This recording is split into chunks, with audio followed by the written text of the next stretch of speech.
Eh ben salut tout le monde. Aujourd'hui nouvelle vidéo, présentation matos. Donc comme je vous l'avais dit à la fin de la vidéo sur les balles partisans, j'avais spoilé cette vidéo pour vous présenter cette carabine, donc ce full custom. Voilà, donc nous allons détailler aujourd'hui. Avant ça, je vais d'abord faire un petit peu la genèse, l'histoire de cette carabine, le pourquoi, comment, pourquoi j'ai fait fabriquer cette carabine. Alors tout simplement, en fait, je l'ai faite fabriquer en 2018. Voilà, pour participer donc au master des 2000 mètres de Cangers qui s'est déroulé en avril 2019 au camp militaire de Cangers. Voilà. Et donc à l'époque, je voulais participer, j'ai participé à cette compétition avec cette carabine et je voulais quelque chose d'un peu particulier qui me permettait de pouvoir espérer atteindre les 2000 mètres, ce qui est déjà quand même une belle distance, avec un calibre qui ne soit pas un calibre en 338 la poids Magnum. Je voulais un calibre intermédiaire. Donc c'est pour ça que je l'ai fait faire en 7 Remington Magnum, qui est un très très bon calibre, mais qui dans des configurations beaucoup plus classiques ne permettent pas d'atteindre les 2000 mètres. Pour atteindre 2000 mètres avec une 7 Remington Magnum, là il faut quand même partir du principe qu'avec un canon standard de 26 ou 28 pouces, c'est compliqué de pousser une balle assez longtemps pour la sortir assez vite pour atteindre une telle distance. Voilà. Donc le but était de fabriquer une carabine avec un canon de 32 pouces. Voilà. Et un canon de 32 pouces, je voulais que ce canon soit assez rigide, donc pour éliminer un petit peu les oscillations du canon, c'est-à-dire limiter le régime vibratoire du canon. Et donc pour cela, il fallait partir d'un boule barrel, donc en 32 pouces. Donc c'est un boule barrel de chez Lothar Walther en 32 pouces. Voilà. J'aurais pu monter ça d'une façon plus classique sur une carabine beaucoup plus classique, mais je voulais quand même garder le diamètre de 36 mm du canon. Et pour ce faire, évidemment, les seuls boîtiers, enfin les rares boîtiers qui pourraient supporter un tel poids de canon, vous imaginez bien, euh, c'est déjà des boîtiers qui sont très très chers, qu'on trouve rarement en France, hein, et là il faut partir sur du boîtier, sur du Surgeon ou du RPA Quadload, enfin des boîtiers vraiment custom, très très rares, enfin très très rares, disons qui sont pas accessibles aussi facilement qu'on voudrait, et puis surtout qui le boîtier en lui-même coûte une blinde. Donc la solution pour pouvoir monter un 32 pouces aussi massif et ne pas péter le boîtier, c'était de l'installer comme on va le voir, donc dans un type de carabine que l'on appelle un barrel bloc F-classeur. Alors, bon, évidemment, vous comprenez bien que ce n'est pas un concept que j'ai inventé, c'est un concept que j'ai recopié par rapport à ce que j'ai pu voir sur ce qui se faisait un peu aux États-Unis. C'est un concept qui est relativement, pas relativement développé, mais qui est connu aux États-Unis.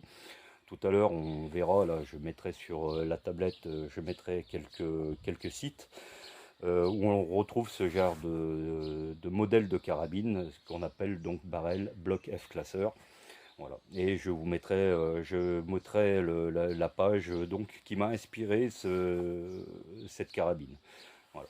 Donc évidemment, cette carabine, je ne l'ai pas construite, je l'ai faite construire par deux personnes, donc un armurier professionnel qui m'a fait toute la partie, on va dire, armurerie pure, c'est-à-dire chambrage, etc., mise en place du canon dans l'action. Et la deuxième partie, tout ce qui est châssis, c'est un ami à moi qui s'appelle Charles, avec qui je tire régulièrement et dont on fait partie d'une petite équipe qu'on a montée. Voilà, je vous mettrai le lien de ce qu'il fait sur son compte Instagram. Donc ça, on verra ça tout à l'heure. Donc grâce à ces deux personnes, Laurent, mon armurier, et Charles, le tourneur fraiseur de l'équipe, on va dire, cette carabine a pu voir le jour. Ok. Donc voilà un petit peu pour la genèse et l'histoire de la carabine. Allez, ce qu'on va faire, on va se rapprocher un petit peu de la table, et puis on va détailler un petit peu la carabine dans son ensemble. Voilà. Alors d'abord, on va parler de quelques dimensions et euh, de poids. Alors, la carabine telle que vous la voyez ici, là, elle pèse donc 14 kg. Alors, c'est une carabine qui est relativement lourde, très très lourde même. Donc vous comprenez bien que c'est pas une carabine qui est dédiée à la chasse. Je me demande bien qui est-ce qui irait chasser avec une carabine qui fait 14 kg en ordre de marche, à part peut-être Arnold Schwarzy. Voilà. Donc on va partir de l'avant. Ici on voit que on a un petit frein de bouche. Alors pour la petite histoire, le frein de bouche, il est juste là en fait pour protéger le filetage qui est en bout du canon, puisque je me sers pas du frein de bouche. Les freins de bouche, c'est pas mon truc. Je me sers la plus, 100% de silencieux, de réducteur de son, voilà, qui est juste en dessous. Le réducteur de son, le silencieux, c'est un Schussen Larsen, un Thunderdome 44, voilà. Alors, le canon, lui, donc, il fait 32 pouces de long. C'est un canon Lothar Walther Match de 32 pouces au pas de 1 pour 8. Voilà. Le diamètre extérieur du canon fait 36 mm, ce qui est très massif. Voilà.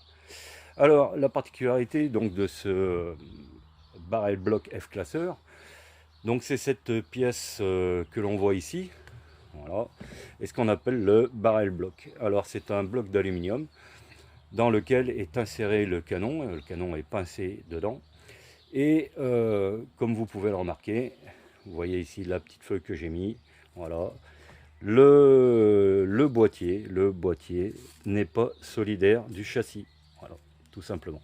Alors, vous allez me dire quel est l'intérêt de faire un boîtier flottant, voilà, c'est simple, c'est aussi simple que ça, on peut l'appeler le boîtier flottant, comme le canon. Le canon est flottant après le bloc barrel, et le boîtier est flottant avant le bloc barrel. Voilà.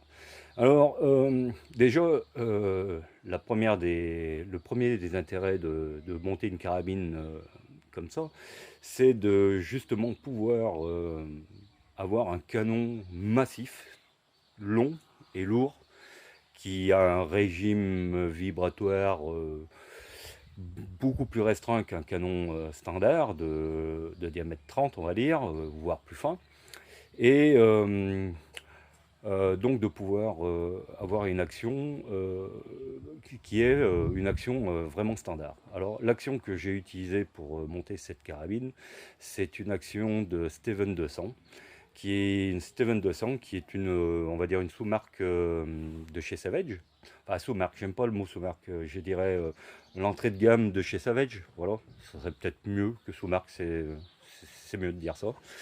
Donc une Steven 200, qui est en fait à la base est une carabine de chasse, voilà, carabine de chasse en 7 Remington Magnum, que j'ai acheté à l'époque chez ESP à Vienne. Donc la carabine complète livrée chez moi, je crois que c'était un peu moins de 400 euros. Évidemment, de la carabine, nous n'avons gardé que le boîtier de culasse, que le boîtier. D'ailleurs, ici, je vous montre le canon d'origine. Voilà. Donc, si on compare le canon d'origine avec le canon qu'on a installé dessus, vous voyez la différence, c'est quand même parlant. Voilà. Alors, que dire d'autre? Alors, donc, bon, vous avez compris le principe, boîtier flottant. Évidemment, pas de chargeur, donc c'est un single feed, donc alimentation au coup par coup. La détente, qu'est-ce que j'ai mis comme détente? Alors la détente, c'est une rifle basique CF2, hein, bien classique sur mes carabines, puisque j'adore ce genre de détente. C'est une détente match, évidemment. Là, à l'heure actuelle, elle est réglée à 120 grammes. Donc 120 grammes, c'est très très léger comme réglage. Voilà. Dessus, bon, vous reconnaissez la Bushnell XRS2. C'est la même Bushnell, d'ailleurs c'est la même qui est montée sur ma 338 Lapo à Magnum. Voilà. À l'arrière, donc ça c'est en fait c'est de la crosse. Je crois que c'est une crosse que j'avais achetée à l'époque sur Amazon ou AliExpress, je sais plus. Voilà, donc c'est une crosse en aluminium. On va faire un peu le tour. Voilà. Donc ici avec un système de dégrafage de la crosse. Là, on dévisse un petit peu, on tire l'ensemble. En fait, c'est le même système que sur la RS1 de FMR, pour ceux qui connaissent le système. Voilà. Donc, c'est des petites idées que j'ai repris à droite à gauche, qui m'ont servi un petit peu à faire le cahier des charges de la carabine. Voilà. Qu'est-ce qu'on a d'autre? Bon, le bipied. Alors, le bipied, c'était un bipied fabrication maison. Alors, celui-là, par contre, si j'ai pas fait la carabine, j'ai fait le bipied. D'ailleurs, ça se voit, hein, puisque c'est vraiment bricolo, bricolette font un bipied. Voilà. Donc, c'est fait à partir de ferraille que j'ai acheté à Monsieur Bricolage, puisque tout ce que je fabrique moi-même, c'est souvent du Monsieur Bricolage. Je n'ai pas d'action chez Monsieur Bricolage, hein, soit dit en passant. C'est juste parce que c'est pratique pour moi. Voilà. Ok. Ici, on retrouve donc ici 4 vis qui vont servir à serrer le canon, à pincer le canon dans le bloc barrel. Hein, puisque voilà, c'est un peu.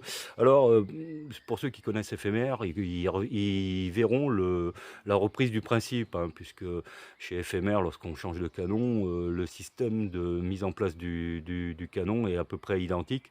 Hein, on dessert 3 vis chez FMR. On a une petite vis pointeau comme ça qui ouvre un petit peu le bloc. Enfin, chez FMR, c'est le boîtier. On insère le canon, on resserre les 3 vis, le canon est en place, terminé. Donc là, c'est un petit peu le même principe, hein, puisque ici, on voit que le bloc barrel est ici, il est fendu, ici, voilà. Bon, quand on met le canon en place, on resserre et ça tient l'ensemble. Voilà. Euh, Qu'est-ce que je vais pouvoir dire d'autre sur cette carabine? Euh, Bon, bah en gros, c'est à peu près tout. Bon, la Bushnell, bon, je vais pas refaire euh, le détail de ce que j'avais dit la dernière fois sur la Bushnell qui est sur mon 338 Lapo à Magnum. Voilà.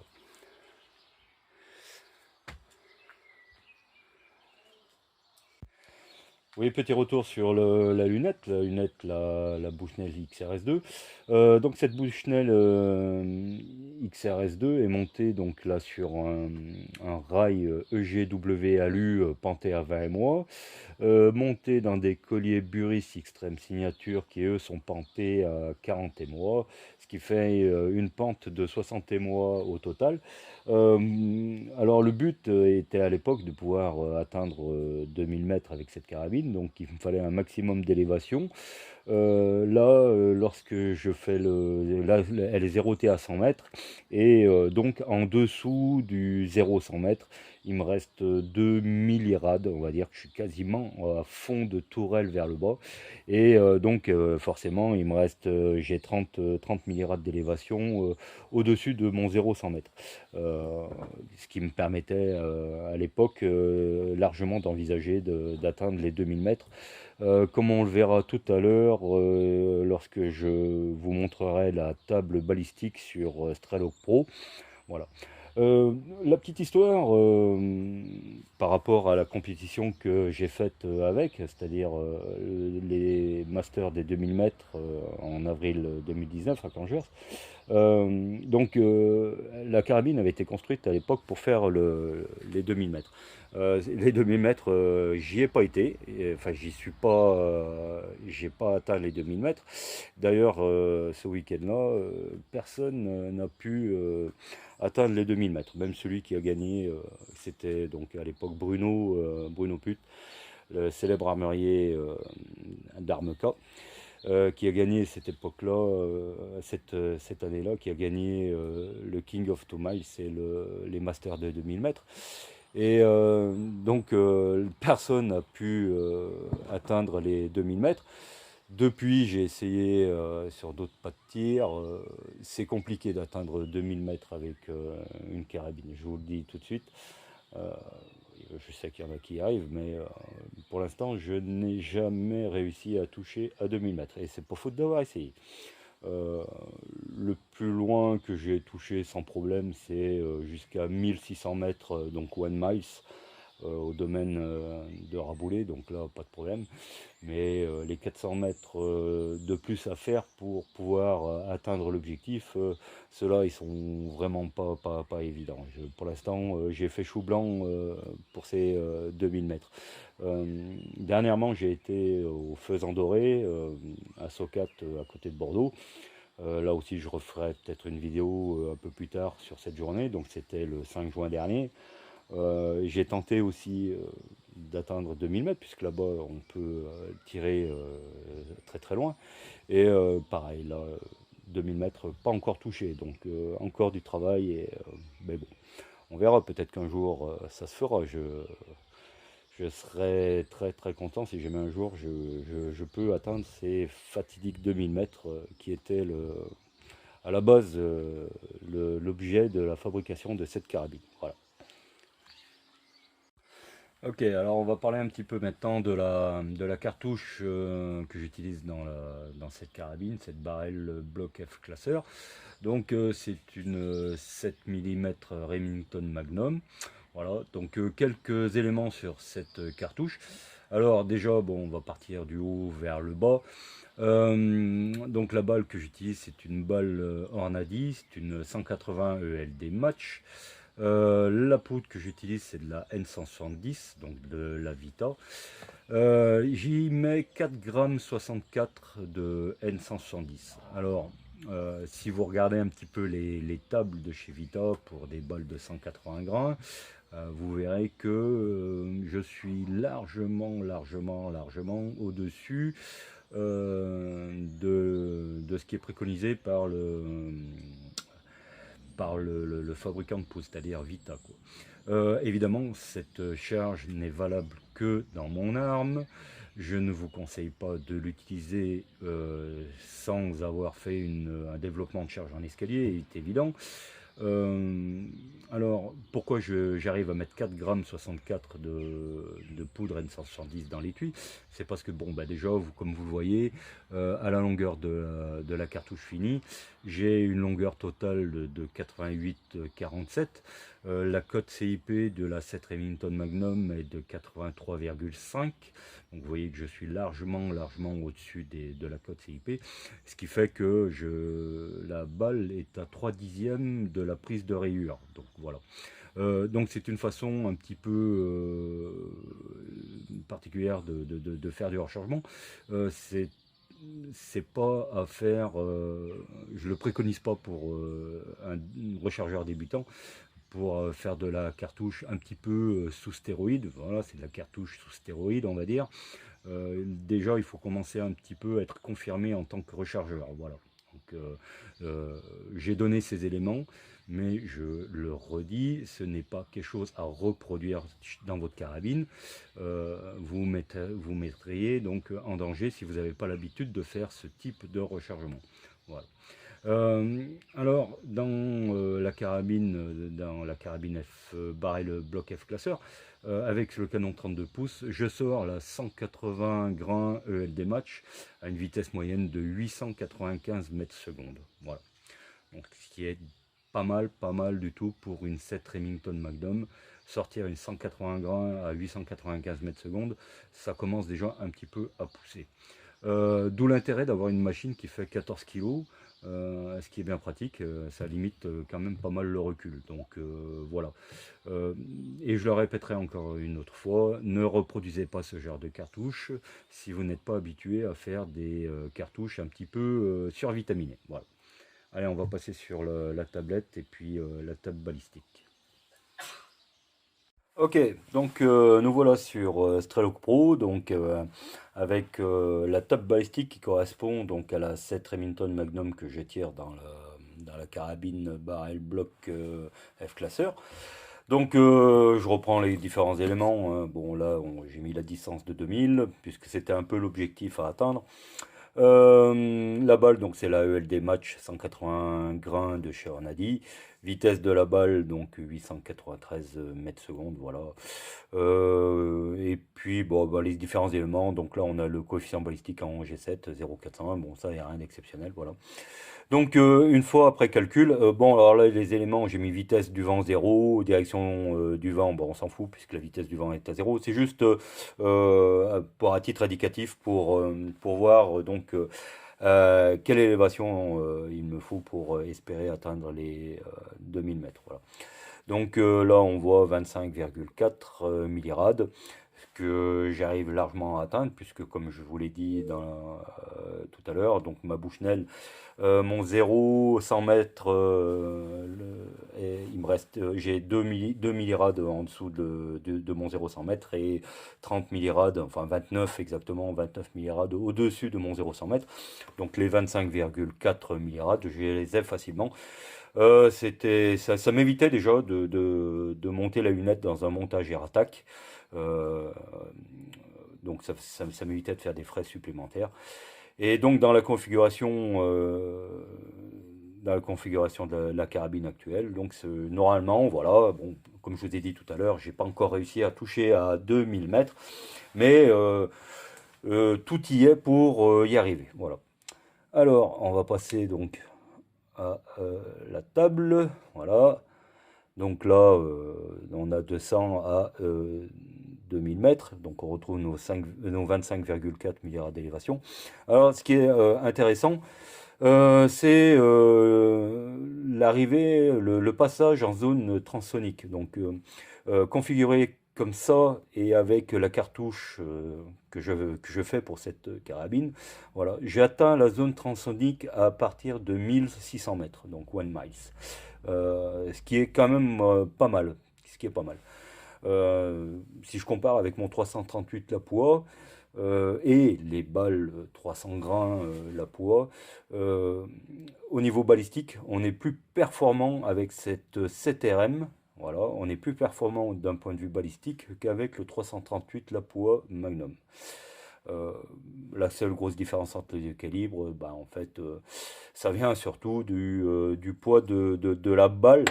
Bon, après, l'application est pas la même, quoi. La CTRM telle qu'elle est fabriquée, telle qu'elle est conçue, c'est de la balle pour faire du tir sur cible, quoi. Voilà. Euh, voilà ce qu'on pouvait dire au niveau balistique de la cartouche dans cette carabine. Voilà. Hop, je reviens sur la page principale du Strelok. Voilà. Bon, ben voilà, donc de quoi je me suis inspiré en fait en 2018 lorsque j'ai donné mon cahier des charges à mon armurier et à mon pote Charles. Bah en fait voilà de quoi je me suis inspiré. Donc de cette fameuse 6.5 Mystic Barrel Block F Classeur. Donc comme vous pouvez le voir, que c'est écrit, c'est une carabine qui a été fabriquée par Jerry Theo. Et c'est une carabine qu'il a fabriquée à partir d'une action Steven 200. Donc en fait, je n'ai fait que copier exactement le principe de ce qu'il a fait sur cette carabine. Voilà. Donc là, on reconnaît donc l'action, enfin le boîtier de la Steven 200. Voilà. Donc si vous voulez voir un peu plus l'article, c'est un super article, très très intéressant. Donc là, évidemment, le calibre qu'il utilise n'est pas le même. Lui, il est parti sur un calibre 6.5, alors c'est un 6.5 08 à Clean Proved. Donc lisez l'article, c'est quand même super intéressant. Et donc voilà. Donc c'était pour vous montrer de quoi je m'étais inspiré pour faire la carabine que j'utilise. Voilà. Alors bon, son système de bloc barrel, alors ça je crois que c'était le premier jet. Hein, il avait fait un système comme ça. J'avais tenté la même chose.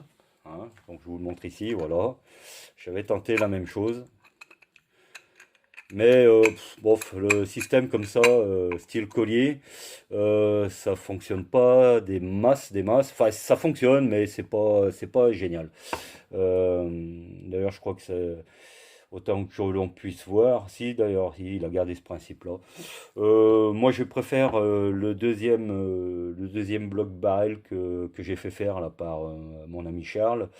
Euh, c'est quand même un peu plus efficient, on va dire. Voilà. Donc là, on voit le principe, hein. C'est en fait principe comme des colliers de lunettes, sauf qu'on y met un canon dedans. Voilà, tout simplement. Voilà. Donc je vous invite à aller voir, c'est sympa, un super article à lire. Voilà. En plus, il est traduit en français par Google.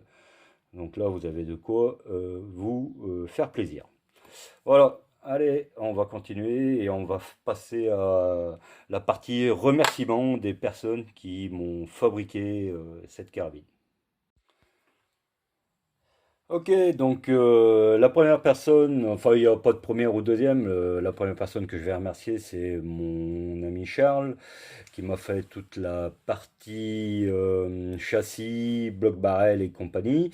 Donc vous pouvez retrouver ce qu'il fait sur son compte Instagram French Bearbed, je sais pas si je le prononce bien, voilà, barbu français. Donc voilà.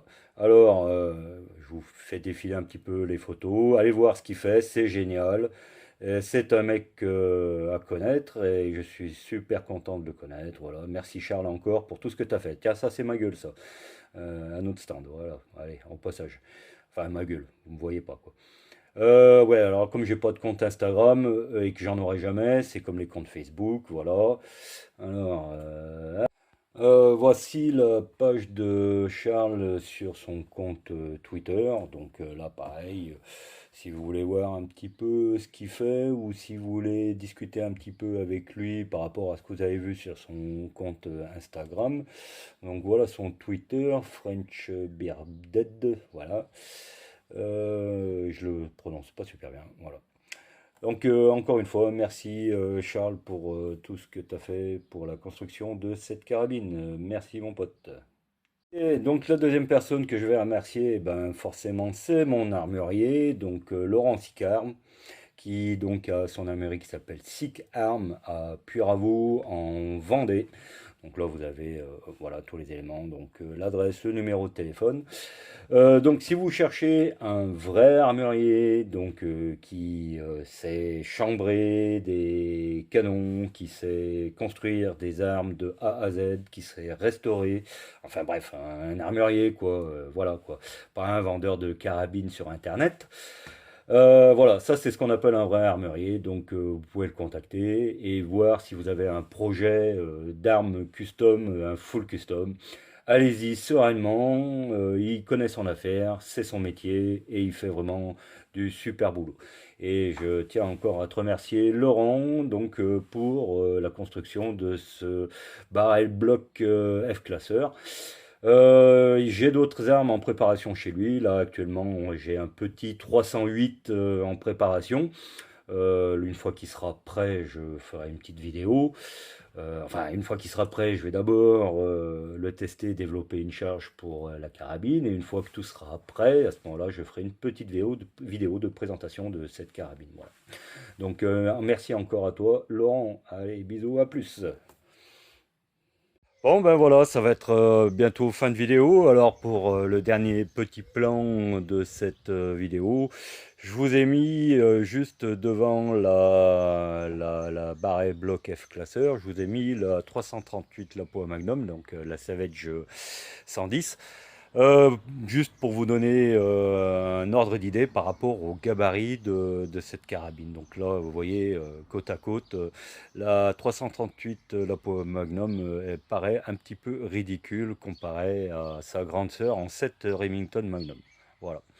Bon, ben, pour finir cette vidéo, je vais vous mettre comme ça, pêle-mêle, une ou deux vidéos de tir avec la F classeur, la barrel bloc F classeur. Donc il y aura un peu du stand 100 mètres et puis un ou deux tirs, je pense, sur ce qu'on a fait le week-end dernier, c'est-à-dire le 5 juin à Socat, près de Bordeaux, donc au Faisan Doré. Voilà. Je ferai une petite vidéo, un petit rétexte sur le faisan doré. Donc pour parler un petit peu ce spot de tir, voilà, j'y ai été 2 fois. La première fois était justement en 2018. Et puis la deuxième fois, donc c'était le 5 juin dernier. Voilà, donc je ferai une petite vidéo, un petit rétexte sur ce site de tir longue distance. Voilà, allez, à plus, et comme je dis toujours, santé, prospérité.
Bien vu ou pas par gauche.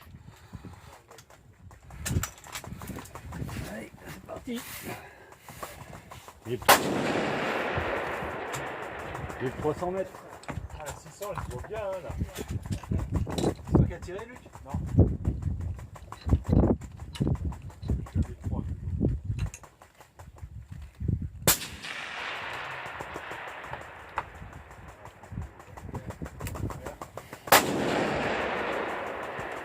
J'ai vu ton vortex. Ah ouais? Je regardais bien au-delà, je regardais à 1003 puis j'ai vu ton vortex. Ah oui, parce qu'en fait tu regardes en haut. Ouais.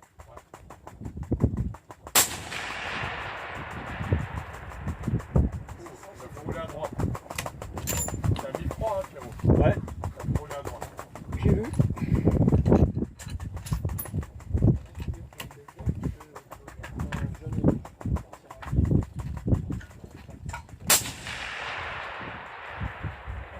Encore. Pour le...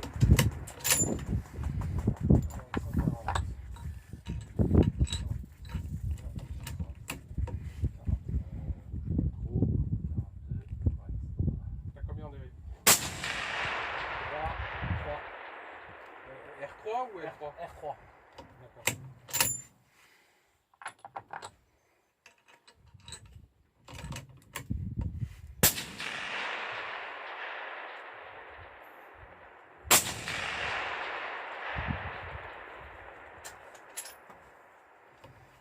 Je sais pas là. Je sais pas si j'étais dedans. Bah, je sais pas du tout. Là. J'ai l'impression que vous êtes haut, hein. C'est pas bas. Toi, tout à l'heure, tu étais vraiment au bord à droite.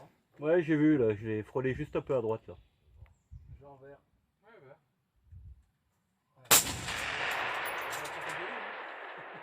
Impact. Là, je suis dedans. Ouais.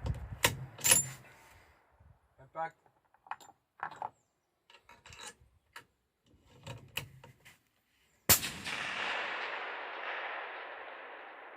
Impact.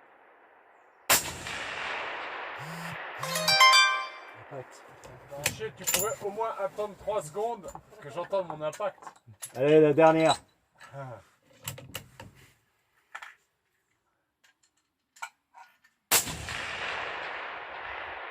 Impact. Allez, impact.